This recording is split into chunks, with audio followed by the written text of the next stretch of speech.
Я родился в семье музыкантов. Я сам тоже отучился в музыкальной школе. Когда жили в деревне, то пришлось заниматься сельским хозяйством. И барашек держали, и коров держали. Родители нам привили любовь к работе.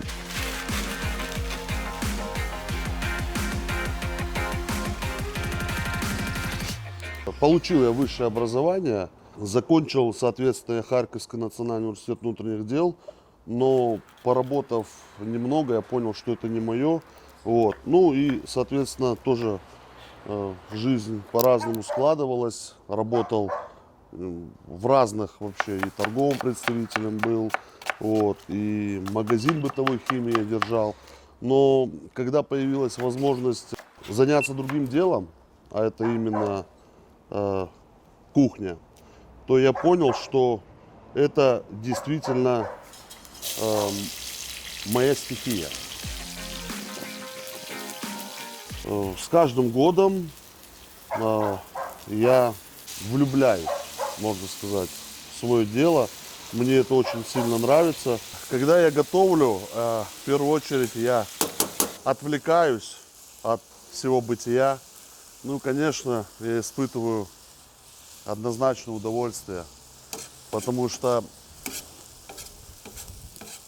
я понимаю, что делаю что-то полезное. Вот. Даже мы покушаем после этого всего, будет очень даже классно.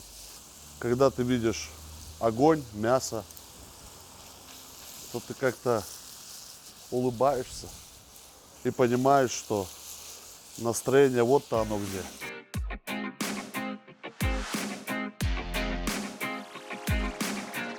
Первое блюдо, это то, что я приготовил, это янтык сам. Для людей я приготовил самый большой чебурек в мире. Размер его был 1,40 на 2,50 м. На поле в Бахчисарайском районе, Бахчисарае, я его приготовил. Специальную жаровню мы сварили, обожгли ее там солью, чтобы масло было пищевым, да. Вот, залили сколько? 1,2 тонны масла.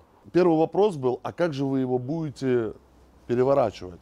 Изначально подумав, я сделал сетки. То есть тяжелые сетки, где я на одной сетке сам чебурек держал этот большой, а второй сеткой мы его придавили. И буквально, вот не поверите, да, подготовка была колоссальная, а приготовился он за 3 минуты. Ушло 2 мешка муки и 21 или 22 килограмма фарша.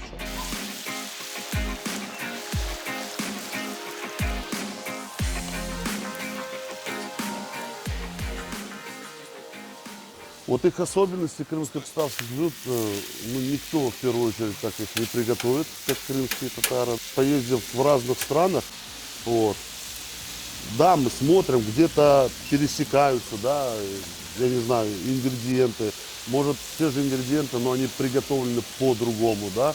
Ну, у нас есть те блюда, которые никто не приготовит. В первую очередь, это чебуреки. Чебуреки – это, наверное, фишка у нас, у крымских татар, номер один. Все хотят поесть вкусного крымского чебурека.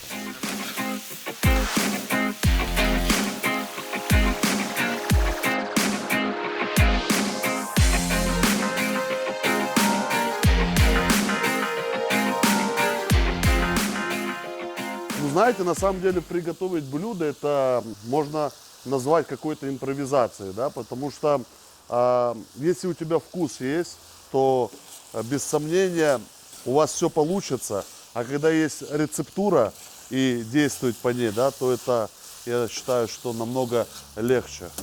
Я болен кухней. Сейчас я приготовил блюдо кавурма лагман, жареный лагман, так что сейчас мы с командой отведаем. Аштат Лоусон.